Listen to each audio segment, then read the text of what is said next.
তো নমস্কার বন্ধুরা, পঞ্চমী ব্লগসে আপনাদের স্বাগত। বন্ধুরা, এই দেখুন আজকে আমরা হাঁসের মাংস রান্না হবে। তার জন্য একটা চীনা হাঁস এনে আমরা কাটা হয়ে গেছে। এই দেখুন, এখন এটাকে ছুলে পরিষ্কার করব। তো বন্ধুরা চলো, ছুলে পরিষ্কার করে তারপরে আবার তোমাদের সামনে আসছি। আর যতটুকু পারবো শেয়ার করব হাঁসের মাংস রান্নার রেসিপিটা। তো বন্ধুরা দেখতে থাকো, আর কেমন লাগবে অবশ্যই কমেন্ট করে জানাবে কিন্তু। এই দেখো বন্ধুরা, আমাদের হাঁসের মাংস কাটা হয়ে গেছে। আর এই দেখো হলুদ হলুদ এগুলি তেল, অনেকটা তেল আছে বন্ধুরা। তো এখন আজকে হাঁসের মাংস রান্না করব। তো এখন মশলা করব। মাংস তো কাটা হয়ে গেছে, ধোয়া হয়ে গেছে। এখন মশলা রেডি করব বন্ধুরা। তো চলো সঙ্গে থাকো আর দেখতে থাকো হাঁসের মাংস রান্না কিভাবে করি। তো চলো বন্ধুরা, এখন আলু পেঁয়াজ রসুন সব কিছু কেটে নেই, তারপর আবার আসছে তোমাদের সামনে। বন্ধুরা এই দেখো, মাংসের জন্য এখানে আমি আলু রসুন পেঁয়াজ, এই দেখো আদা, এখানে শুকনো লঙ্কা ভিজিয়ে রেখেছি। আর এদিকে আমি পেঁয়াজের পেস্টটাও রেডি করে নিয়েছি। তো ভেবেছি বন্ধুরা আজকে মাংসটা যেহেতু হাঁসের মাংস, তো সব বাটা মশলা দিয়েই আজকে রান্না করব, খেতে খুব টেস্টি হবে। তো তার জন্য শিলনোড়া নিয়ে নিলাম। আর এই দেখো আদাটা বাটতে বসে গেছি আমি। আর এদিকে শুকনো লঙ্কা ভিজিয়ে রেখেছি, ওটাকেও বাটবো, বেটে তারপরে রান্না করব। তো চলো বন্ধুরা, এই দেখো আলু কেটে রেখেছি। চলো এখন মশলাটা আমি রেডি করে নিই, তারপরে আবার তোমাদের সঙ্গে আসছি। তো বন্ধুরা এই দেখো সব কিছু রেডি করে আমি আবার চলে আসলাম তোমাদের সামনে। এই দেখো সব মশলা আমি বাটাবাটি করে নিয়েছি। দেখেছো এখানে আদা বেটে রেখেছি, রসুন বেটে রেখেছি। আজকে লাল একদম শুকনো লঙ্কা দিয়ে রান্না করব বন্ধুরা। এই দেখো শুকনো লঙ্কা বেটে রেখেছি, জিরে বেটে রেখেছি, আর হলুদ আর নুন। বাস কমপ্লিট হয়ে গেল আমার মশলা বাটাবাটি। আর এদিকে পেঁয়াজ তো দেখিয়েছি তোমাদেরকে আগেই। তো চলো এখন মাংসের সাথে আমি সব কিছু অ্যাড করব। তো যেহেতু বন্ধুরা হাঁসের মাংস একটু স্পেশালভাবেই রান্না করছি, সব সময় তো আর হাঁসের মাংস রান্না হয় না, এই শীতের সময়ই হাঁসটা খাওয়া হয় আমাদের। তো এই আলু দিয়ে দিলাম, ধুয়ে রেখেছি অনেকটা আলু দিলাম বন্ধুরা। আলু খেতে, মাংসের আলু আমার খুবই ভালো লাগে। তো আলু দিয়ে দিলাম। এখন মাংসটার মধ্যে কিন্তু বন্ধুরা অনেকটাই তেল, কি বলবো, মানে ধোয়া যাচ্ছে না, এই বা পরিমাণ তেল হাতে লেগে যাচ্ছে। তো একে একে সব মশলাই আমি এর মধ্যে দিয়ে দেব। চলুন, এই দিয়ে দিলাম রসুন বাটা, আদা বাটা, লঙ্কা বাটা। বন্ধুরা আজকে কিন্তু হাত আমার জ্বালা করবে। জিরে জিরে বাটা, আর নুন আর হলুদ গুঁড়ো। এই দেখো নুন আর হলুদ গুঁড়ো দিয়ে দিলাম একসাথে। আর সাথে দিয়ে দেব বন্ধুরা কিছু পেঁয়াজ কুচি। আরেকটা জিনিস বাকি রয়ে গেছে, এই দেখো দিয়ে দিলাম তেজপাতা। আর অল্প স্বল্প অল্প একটু তেল দেব বন্ধুরা, তেল না দিলে ভালো লাগে না। দিয়ে দিলাম অল্প সর্ষের তেল, যেহেতু মাংসটার মধ্যে অনেকটাই তেল আছে, তার জন্য অল্প একটু সর্ষের তেল দিলাম বন্ধুরা। আর কি একটা বাকি রয়ে গেছে বলো তো তোমরা, এটার মধ্যে আর দেওয়া হয়নি আমার পেঁয়াজের পেস্ট। দিয়ে দিলাম পেঁয়াজের পেস্ট। এখন ভালো করে ম্যারিনেট করে রেখে দেব আধ ঘন্টা। তো চলো, ক্যামেরা হাতে নিয়ে তো আর মাখতে পারছি না, অসুবিধা হচ্ছে বন্ধুরা। এই দেখো এক হাতে ধরে ধরে।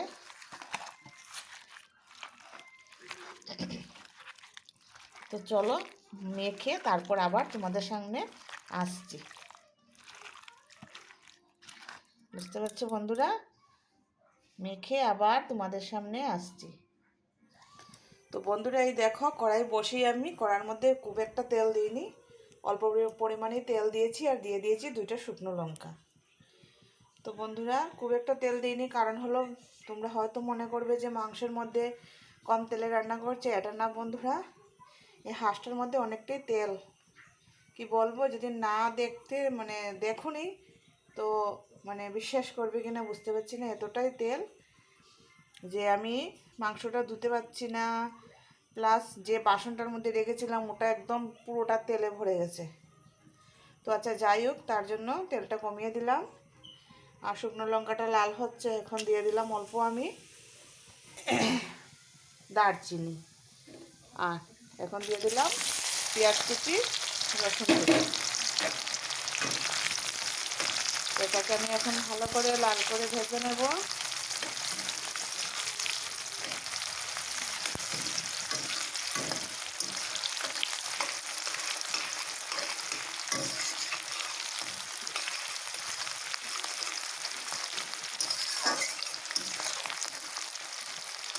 তো বন্ধুরা, কে কে হাঁসের মাংস খেয়েছো এবারে শীতে অবশ্যই জানাবে কমেন্ট করে। আর আমি তো মাংসটা ম্যারিনেট করে রেখেছি, 8 ঘন্টা প্রায় হয়েই যাচ্ছে, আর 5 মিনিটের মতো আছে।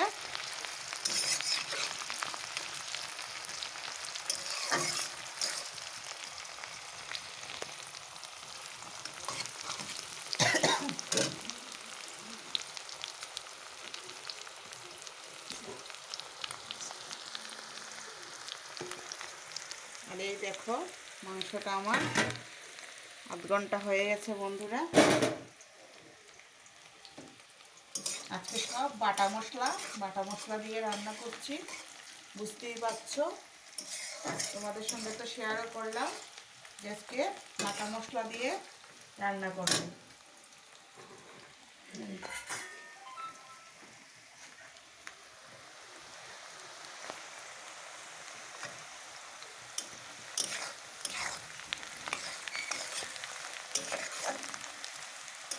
তো চলো, পেঁয়াজটা আমার ব্রাউন ব্রাউন হয়ে গেছে, এখন আমি দিয়ে দেব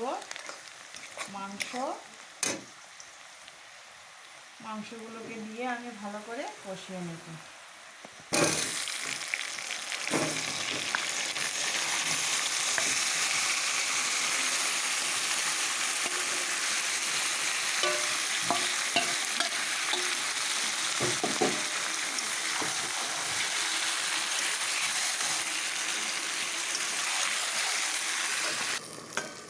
তো বন্ধুরা, এই দেখো আমি ঢাকাটা খুলে দিচ্ছি, কতটুকু হয়েছে এখন একটু দেখে নিই। আর এদিকে দেখো টিফিন বসিয়েছি, ম্যাগি।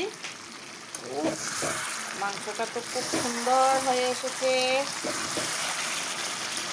দেখতে পাচ্ছ বন্ধুরা।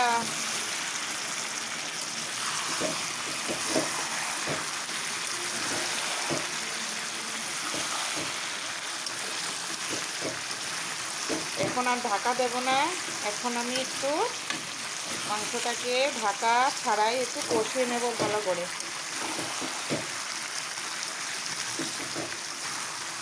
দেখতে পাচ্ছ মাংস থেকে তেল ছাড়ছে।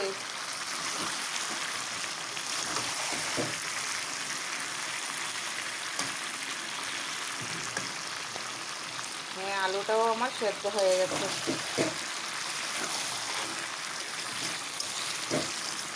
আগুনের আঁচটা আমি একটু কমিয়ে দেব, কমিয়ে ভালো করে মাংসটাকে এখন কষিয়ে নেব। তো বন্ধুরা দেখো, খুব সুন্দর বাটা মশলা দিয়ে করেছি, তো কালারটাও খুব সুন্দর এসেছে, আর খুব সুন্দর একটা ভাজা ভাজা টাইপ হয়ে গেছে খুব তাড়াতাড়ি।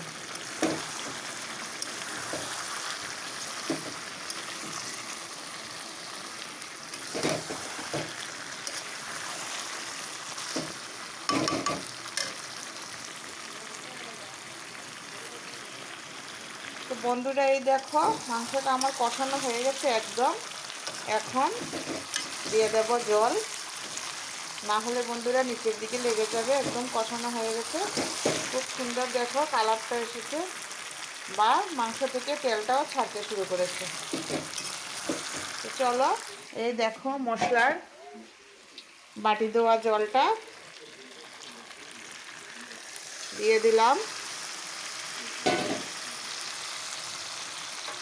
আর এখন দিয়ে দেব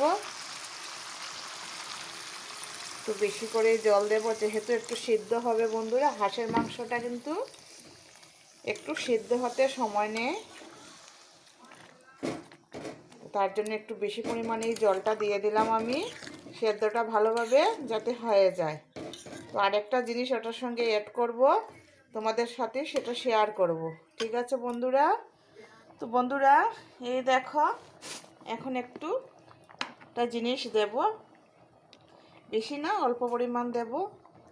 এটা দিলেই আমার চট করে সেদ্ধ হয়ে যাবে। এই দেখো অল্প পরিমাণ চিনি দিয়ে দিলাম। এখন দেখবে হাঁসের মাংসটা তাড়াতাড়ি সেদ্ধ হয়ে যাবে।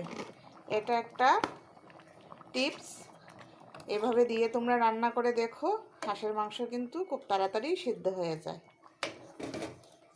এমনিতে কিন্তু হাঁসের মাংসটা একটু শক্ত, মানে সেদ্ধ হতে একটু সময় লাগে। তো তুমি যেহেতু একটু চিনি দিয়ে দেবে অল্প পরিমাণে, তো দেখবে খুব তাড়াতাড়ি সিদ্ধ হয়ে যায়। তো বন্ধুরা এই দেখো কীরকম পরিমাণ তেলটা বেরিয়েছে, একদম টুপু টুপু তেলে। তো চলো মাংসটা সিদ্ধ হয়ে যাক, ততক্ষণ বন্ধুরা সঙ্গে থাকো আর দেখতে থাকো। তো বন্ধুরা এই দেখো আমার রান্নাটা প্রায় হয়ে গেছে, অনেকক্ষণ হলো, ঝুলটা শুকিয়ে এই দাঁড়িয়েছে। দেখেছো বন্ধুরা, আর কেমন হয়েছে অবশ্যই জানাবে কমেন্টের মাধ্যমে আমার রান্নাটা, হাঁসের মাংস।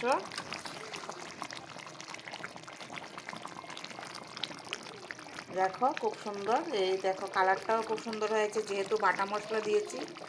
গ্রেভিটাও খুব সুন্দর হয়েছে। এখন গরম মশলা দিয়ে নামিয়ে নিলে রেডি হয়ে যাবে আমার হাঁসের মাংস রান্না।